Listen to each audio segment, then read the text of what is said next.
일상에 바쁜 여러분들을 대신해서 지식과 인사이트를 정리해드리는 매일 독서 매일 인사이트입니다. 오늘은 Here 이 책에 대해서 한번 살펴보도록 하겠습니다. 듣기와 관련된 책인데 듣는 것, 경청 이것의 중요성은 우리가 다른 책에서도 몇 번 참고를 해본 것 같아요. 자, 이 책에서는 다시 한번 듣기가 얼마나 중요한 것인가, 자, 중요성과 어떻게 들을 것인가, 듣는 방법, 그리고 마지막으로 듣는 것에도 우리가 조심해야 될 그런 사항이 있단 말이죠. 그런 부분까지 우리 일상에 적용해 볼 유용한 팁에 대해서 살펴보도록 하겠습니다.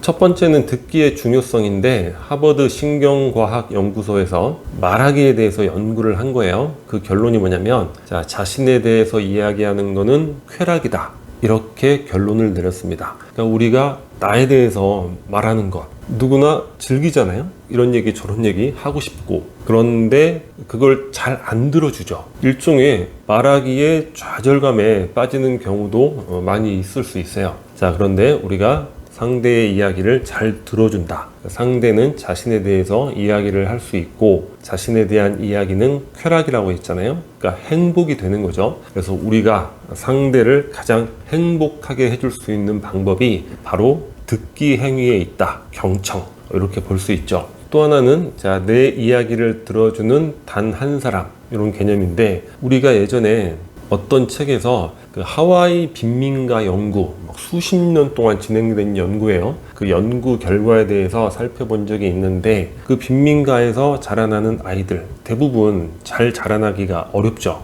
부모의 지원이라든가 교육을 잘 받는다거나 이런 것도 아니고, 환경이 안 좋으니까 범죄자라든가 불황자가 되는 이런 경우도 많은 거예요. 그런데 그런 안 좋은 환경, 빈민가에서도 아주 잘 자라나는, 잘 성장해서 성공하는 그런 아이들이 있는 거예요. 자, 그 아이들의 공통점이 무엇인가? 그것에 대해서 수십 년 동안 연구를 했습니다. 그 결론이 뭐냐면, 그 아이들에게는 그 아이에게 관심을 가져주는 단 한 사람의 어른이 있었다는 거예요. 부모님 중에 한 사람이 있을 수도 있고, 삼촌, 이모, 고모 중에 한 사람이 있을 수 있고, 지역 사회에서 어떤 한 사람이 있을 수 있는 거죠. 그 아이에게 관심을 가져주는 것. 이거를 다르게 이야기하면 그 아이의 이야기를 진지하게 들어주는 것. 이렇게 표현할 수도 있죠. 그것이 한 아이가 잘 성공적으로 성장하는 데 있어서 가장 중요한 요소이며 환경이라는 거죠. 이거는 우리 아이들에게도 적용해 볼 필요가 있는 거예요. 아이의 어떤 행동을 보고 혼내키거나 이런 게 아니라, 어떻게 해서 그렇게 됐는지 잘 들어주는 거죠. 아이에게도 아이 나름대로 이유는 있을 수 있잖아요. 그리고 자신이 자신의 이야기를 하다 보면 스스로 문제 해결책을 찾아내는 경우가 굉장히 많습니다. 그러니까 말하기라는 거는 단순히 기존의 어떤 것을 말하는 게 아니라, 말하는 과정에서 새로운 것들이 분출이 돼요. 새로운 계획이 나오고 문제가 해결되고, 이런 것이 바로 말하는 것이 되는 거죠. 내 이야기를 들어주는 단 한 사람, 누군가에게 여러분들이 그런 존재가 될 수 있는 거죠. 그리고 제가 예전에 어떤 소설책에서 읽었는데, 그 사람의 이야기를 들어주는 단 한 사람만 있어도 이 세상에는 정신병자는 없을 것이다. 그러니까 이 이야기가 분출되지 못하고 좌절되고, 이것이 계속 쌓이면서 우울증이라든가 정신질환이 걸리고, 심각한 경우에는 정신병 환자가 되는 경우가 많다는 거예요. 자, 그럴 가능성으로부터 또 타인을 구하는 것, 이야기를 들어주는 단 한 사람이 되는 것이 될 수 있죠. 그만큼 듣기는 세상의 빛과 소금과 같은 행위가 되지 않을까, 그런 생각을 해보게 됩니다. 두 번째는 듣는 방법인데, 특별한 방법은 없어요. 그냥 들으면 되는 거예요. 들으면 되는 건데, 아까 말씀드렸듯이 상대의 어떤 점을 고쳐야겠다, 의견을 얘기하고 논리적으로, 이성적으로 증거도 되면서 절대로 그 사람을 고칠 수 없습니다. 그러면 그럴수록 그 사람은 더욱더 그 방향으로 고착화되는 거예요.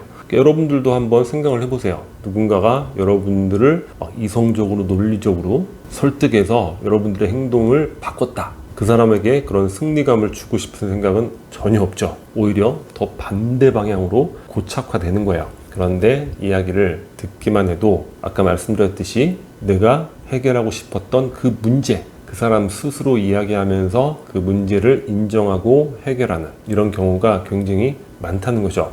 그리고 우리가 회사 생활할 때 고객의 컴플레인, 거래 회사의 컴플레인 이런 것에 부딪히는 경우가 많잖아요. 가장 끔찍한 경우인데 그런 경우에도 듣는 것으로 컴플레인이 해결되는 경우가 많다는 거예요. 그러니까 화가 나 있는 사람도 누군가가 그 화를 들어주고 인정해주면 스스로 화를 잠재우는 그런 경우가 많습니다. 그래서 듣기는 문제 해결에 가장 좋은 방법이 되는 것이고, 듣는 방법은 이런 부분을 조심하면 될 것 같아요. 일단 그렇군요. 상대에게 동의와 공감을 표시해주면 되는 거예요. 자, 플러스에서 상대의 좋은 얘기가 나오면 감탄을 해주는 거, 표정이라든가 제스처라든가 간단한 언어를 통해서 감탄을 해주면 가장 좋겠죠. 그리고 상대가 직접적으로 요구하지 않는 이상 조언을 한다거나 충고하고 해결책을 제시하고 내 경험을 이야기하고 내 의견, 그런데 말이야 하면서 대화 기회를 뺏어오고 이런 거는 절대 하시면 안 됩니다. 그러니까 나는 그냥 대화가 하고 싶어서 어떤 이야기를 꺼냈는데 갑자기 상대가 그거 가지고 분석하고 해결책을 제시하고 막 충고하고 이래서 기분 나쁜 경험 우리가 많이 해보잖아요. 단순히 대화하는 행위를 원했을 뿐인데 경험이 나오고 막 조언이 나오고 오히려 기분이 더 나쁘게 되는 거죠.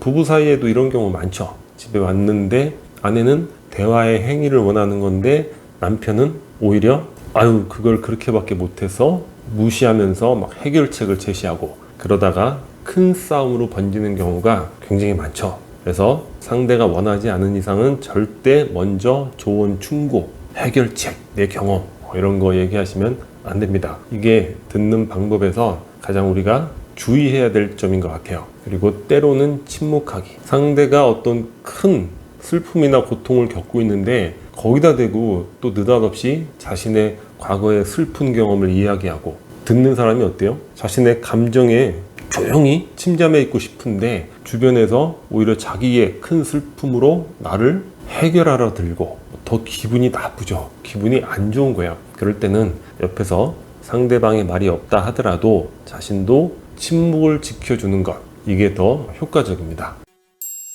마지막으로 이 듣기의 주의사항인데 듣는 거 아주 중요하고 의미 있고 세상의 빛과 소금이고 다 좋단 말이에요. 저는 사람들의 이야기를 잘 들어주는 편인데 문제는 뭐냐면 이걸 들어주다 보면 시도 때도 없이 나를 그 말하기의 대상으로 찾는 경우가 생길 수 있어요. 일종의 내가 감정의 쓰레기통이 되는 거예요. 상대의 막 이야기들을 다 품어주는 그런 존재. 느닷없이 찾아와서 으쓱한 데를 가서 또 자기의 이야기를 막 또 시작합니다. 이게 몇 번 반복되다 보면 굉장히 난감한 경우에 빠지는 거예요. 듣는 것도 중요하지만 자신의 시간과 에너지 이런 것들을 지키는 것도 그것보다 오히려 훨씬 더 중요한 것이 될 수 있잖아요. 그러니까 듣는 것도 상대를 봐가면서 해야 된다. 그리고 어느 정도 되면 살짝 끊어줄 수 있는, 여튼 주변의 가족이나 친한 친구 이런 관계에서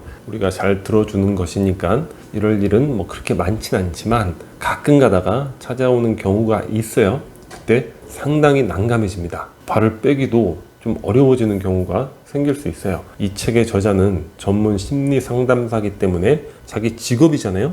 듣는 것으로 돈을 버니까 인내심을 갖고 계속 들어라 이렇게 조언을 하고 있지만 그렇게 했다가 곤란한 경우도 생길 수 있다. 그건 우리가 잘 체크해 봐야 될 것 같아요. 오늘 영상은 여기서 마치도록 하겠습니다. 캐리커처가 구독 버튼이고요. 구독과 좋아요 많이 부탁드리겠습니다. 감사합니다.